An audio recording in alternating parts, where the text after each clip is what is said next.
உங்க அப்பா போயிட்டாராமே, உனக்கு ரொம்ப துக்கமா இருக்குல்ல? நான் ஊர்ல இல்ல, இப்பதான் கேள்விப்பட்டேன். துக்கம் விசாரிக்காம இருக்க கூடாதுன்னு. பரவாயில்லை, ரொம்ப நன்றி. சரிங்கம்மா, நாளை காலையில பாத்துக்கலாம். என்ன பார்வதி, துணை இல்லாத ஒண்டி கட்டை ஆயிட்டேன். கடவுள் தான் துணை. எல்லாருக்கும் கடவுளே எப்படி துணையா இருக்க முடியும்? பார்வதி, அவரே பார்த்து ஒரு பொம்பளைக்கு ஒரு ஆம்பளை துணைன்னு படைச்சிருக்கார். கடவுள் எப்படி ரொம்ப புத்திசாலி. ஆமாமா, நீங்க போயிட்டு வாங்கண்ணே. நீ ரொம்ப அழுதுகிட்டு இருக்காத. அழுதியா? இல்லண்ணே. நீ அழுதுகிட்டே இருந்தீன்னா உன் அழகான முகம் வீங்கி போயிடும். அப்புறம் நான் ஏங்கி போயிடுவேன். பவுனண்ணே, பேசாம போயிட்டு வாங்க. அண்ணே அண்ணே அண்ணே, உன்னை நான் கண்ணே அண்ணேன்னு கூப்பிடலான்னு நினைச்சுக்கிட்டு வந்திருக்கேன். நீ என்னடா அண்ணே அண்ணே அண்ணேன்னு கூப்பிட்டுக்கிட்டு? நீ மரியாதையா போறியா இல்லையா? பார்வதி, என் மனச நீ நல்லா புரிஞ்சுக்கல. எல்லாம் புரிஞ்சது, போகலையா? உன்னை தனியா விட்டுட்டு நான் எப்படி போறது?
டாக்டர், டாக்டர் உன்ன மாதிரி காலி பசங்களுக்கு எல்லாம் மருந்து கொடுக்கிற டாக்டர் தான்டா. இது வரைக்கும் உனக்கு கொடுத்தது மாத்திரை. இனிமே வேணா டானிக் வேணாலும் கொடுப்பேன். என்ன ரொம்ப அடிக்காத, நான் ஊருக்குள்ள கௌரவமான மனுஷன். என் பேரு பவுன். பவுனா? பஃபுன்னு வச்சுக்கடா. பராசக்தி படம் பார்த்திருக்கியா? நான் தான் முதல் டிக்கெட். பாரு, இனிமே இந்த வீட்டுக்குள்ள நுழைஞ்ச நான் உனக்கு கொடுக்கறதா கடைசி டிக்கெட்டா. ஜாக்கிரதை. பார்வதி, பார்வதி, எங்க எப்படி ஆயிடுச்சு பாத்தீங்களா? இப்ப என்ன ஆயிடுச்சு? ஒண்ணும் இல்ல பார்வதி, ஒண்ணும் இல்ல. நீ கவலைப்படாத. நீ எதுக்காக கவலைப்படுற?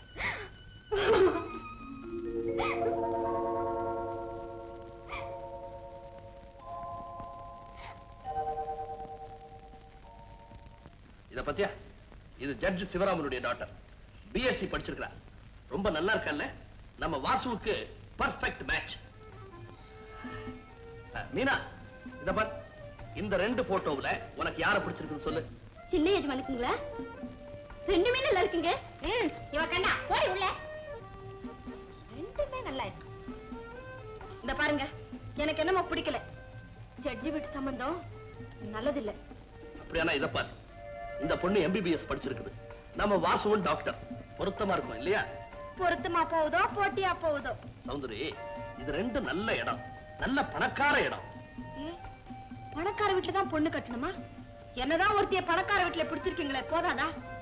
வாசுவுக்கு சாதாரண இடமா இருந்தாலும் பொண்ணு நல்லா இருந்தா சரி. சரி சரி, இத நம்ம எப்படி தீர்மானம் பண்றது? வாசு என்ன அபிப்பிராயப்படுறான்னு கேட்போம். என்ன அபிப்பிராயம் தேவை? பாத்தியா? அடுத்து நாடக ஹீரோயின் செலக்ஷனா? Very good. போட்டோ ரொம்ப நல்லா இருக்கு. நான் வாய போடுறேன். உட்கார். இது நாடக ஹீரோயின் இல்ல, உன் கல்யாணத்துக்காக வந்திருக்கிற பெண்களுடைய போட்டோக்கள். ஓஹோ, நமக்கு தெரியாம அண்டர் கிரவுண்ட்ல இந்த மாதிரி வேலைகளும் நடக்குதா? அண்ணா, அண்ணி, அண்டர் கிரவுண்ட் சஸ்பென்ஸ் பெரிய அஃபென்ஸ். கல்யாண பாதுகாப்பு சட்டப்படி உங்க ரெண்டு பேரையுமே அரெஸ்ட் பண்ணலாம். புரியுதா? சும்மா விளையாடாத. வாசு, எனக்கு ஒண்ணும் தெரியாது. எல்லாம் உங்க அண்ணன் வேலைதான். உடனே அப்ரூவரா மாறிடு. கேஸ் அட்மிஷன் வாய்தான் போடப்பட்டிருக்கிறது. ஹியரிங் அடுத்த வருஷம். அதெல்லாம் நாங்க ஒத்துக்க மாட்டோம். இந்த வருஷம் முடியறதுக்குள்ள உனக்கு கல்யாணம் முடிச்சிடுறது நாங்க 2 பேரும் தீர்மானம் செய்தாச்சு. அப்பீலே கிடையாதா? இது சுப்ரீம் கோர்ட் ஜட்ஜ்மெண்ட், அப்பீல் கிடையாது. இந்த பெண்ணை பத்தியா MBBS தலைவலி. அதுக்காக தாண்டா டாக்டருக்கு படிச்ச பெண்ணா பாத்துருக்கிறேன். எதுக்கு தலைவலிக்க? ஆமா, சீதனமா என்ன கொண்டு போறான்? ஆஸ்ப்ரோவா சாலடோவா? கோடா போயிரு. விளையாடாதடா. 2 பொண்ணுல எது பிடிச்சிருக்குதுன்னு சொல்லு பார்க்கலாம். இந்த 2 பொண்ணுமே எனக்கு பிடிக்கலன்னா. இதை விட அழகான பெண்கள் எப்படா கிடைக்கும்? இந்த உலகத்துல இந்த 2 பொண்ணு தான் அழகா இருக்குமா? வாசு, 1000 பெண்கள் அழகா பிறக்கலாம். ஆனா ஆஸ்தி பாஸ்தி அந்தஸ்தோட கிடைக்க வேண்டாமா? மன்னிக்கணும், நான் பணக்கார வீட்டு பொண்ணை கல்யாணம் செய்துக்கிறதுலன்னு ஒரு தீர்மானமான முடிவுக்கு வந்துட்டேன்.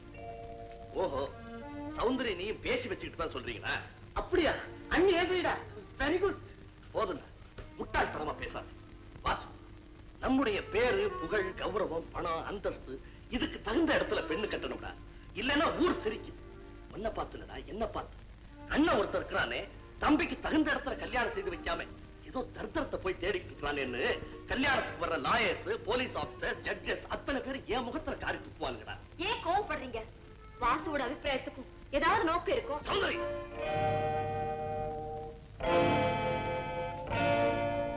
சரிடா, கல்யாண மேட்டர் கொஞ்சம் தள்ளி போடுங்க. ஏன் அபிப்பிராயத்தை மாத்திக்க நானும் முயற்சி செய்யறேன். ஆல்ரைட் வாசு. ஆனா ஒண்ணு மாத்திரம் நல்லா ஞாபகம் வச்சுக்க. இந்த வருஷம் முடியறதுக்குள்ள உன் கல்யாணம் முடிஞ்சாகும். இந்த உலகம் அடுத்த வருஷமும் இருக்கும்னா? இருக்கும்டா, அது எனக்கும் தெரியும்.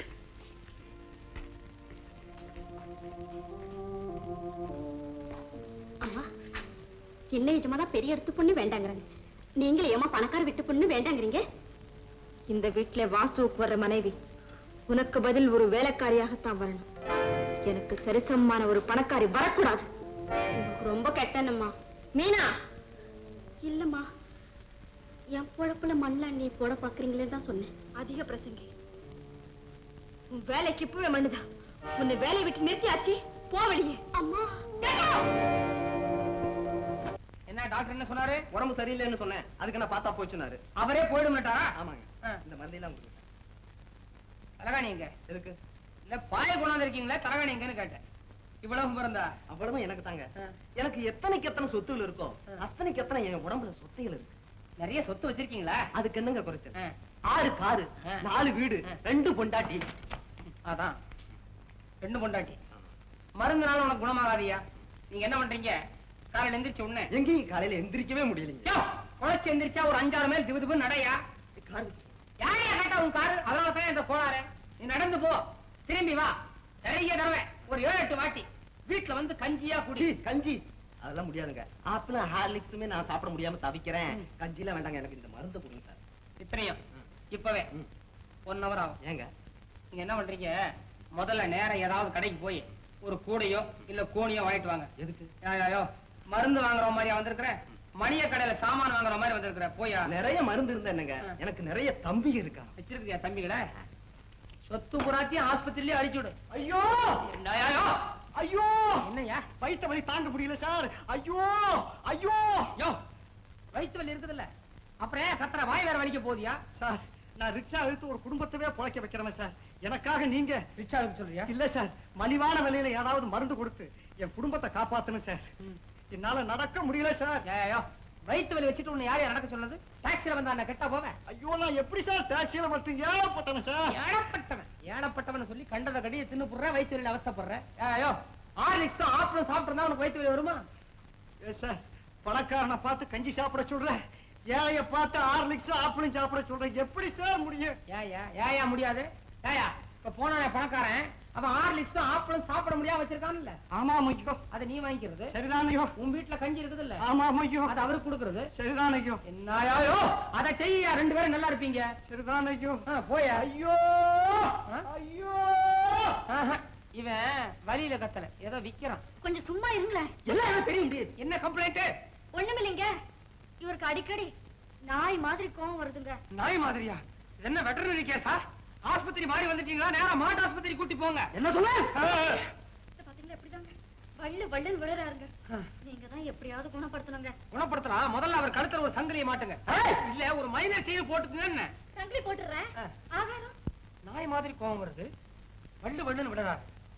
காலையில எந்திரிச்ச உடனே 2 டாக் பிஸ்கெட், மத்தியானம் ரைஸும் மட்டனும், ராத்திரி ஒரு பிளேட்ல பால். சரியா போ. மருந்து கேட்ட கிட்ட மாட்ட ஏலே உள்ள போய் கொலை டாக்டர் எழுதி கொடுப்பாரு. அந்த மருந்தை நான் கொடுப்பேன். கூட்டி போமா, கூட்டி போமா, கூட்டி போமா. ஓயா